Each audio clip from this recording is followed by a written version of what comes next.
นเฮาพาใจคิดฮอดคนลาวทุกคนหักพื้นดินนี้หลายปานใดก็บอกบ่ไหวหัวใจวัยหนุ่มลาวหักแล้วเท่าสิตื่นคนรุ่นใหม่ยืนขึ้นพร้อมกันสานฝันลาวให้ก้าวไกลในยุคโลกหมุนไหวหลายแต่ใจเรายังมั่นบ่เคยหวั่นไหวร้อนใจสังลาวไหมให้เราก้าวนำโลกใหม่เดินนำกันในยุคใหม่ให้ทันโลกหมุนไปพลังวัยหนุ่มลาวนี้คือแสงที่ส่องกลางฟ้าไกลเฮาสร้างลาวใหม่ด้วยใจที่ฮักหอมบ้านเกิดร้อนใจสร้างลาวใหม่ให้ลาวยืนมั่นคงรวมใจคือหนึ่งเดียวให้ลาววังดังงามกว่าเก่าก้าวนำเทคโนโลยี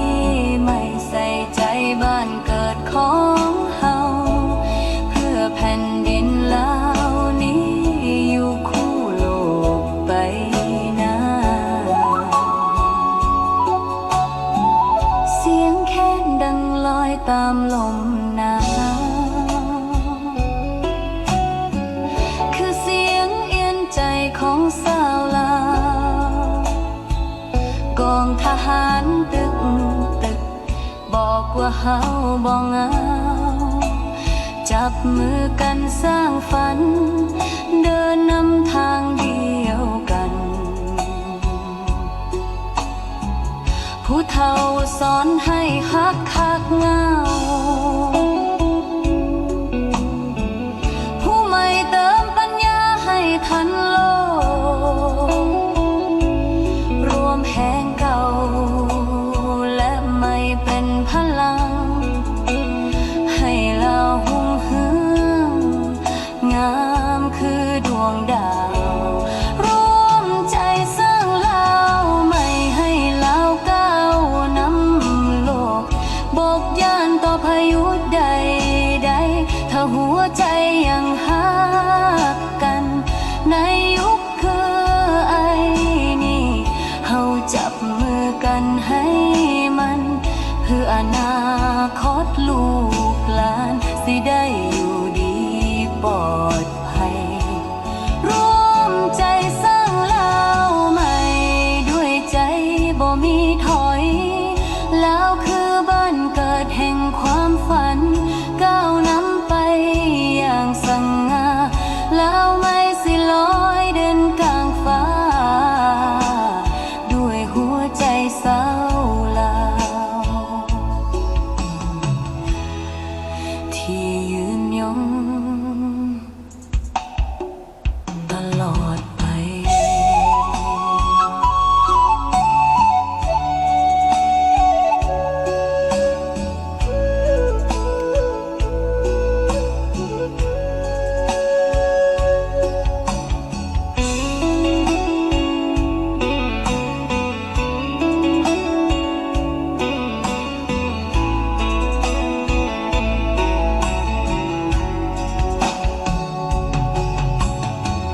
เสียงแท้ดังลอยตามลมหนา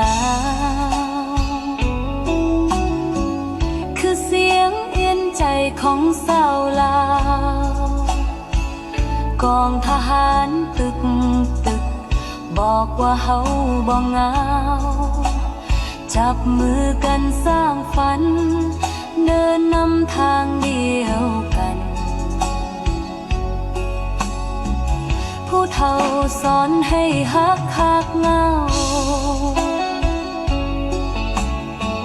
ผู้ใหม่เติมปัญญาให้ทันโลก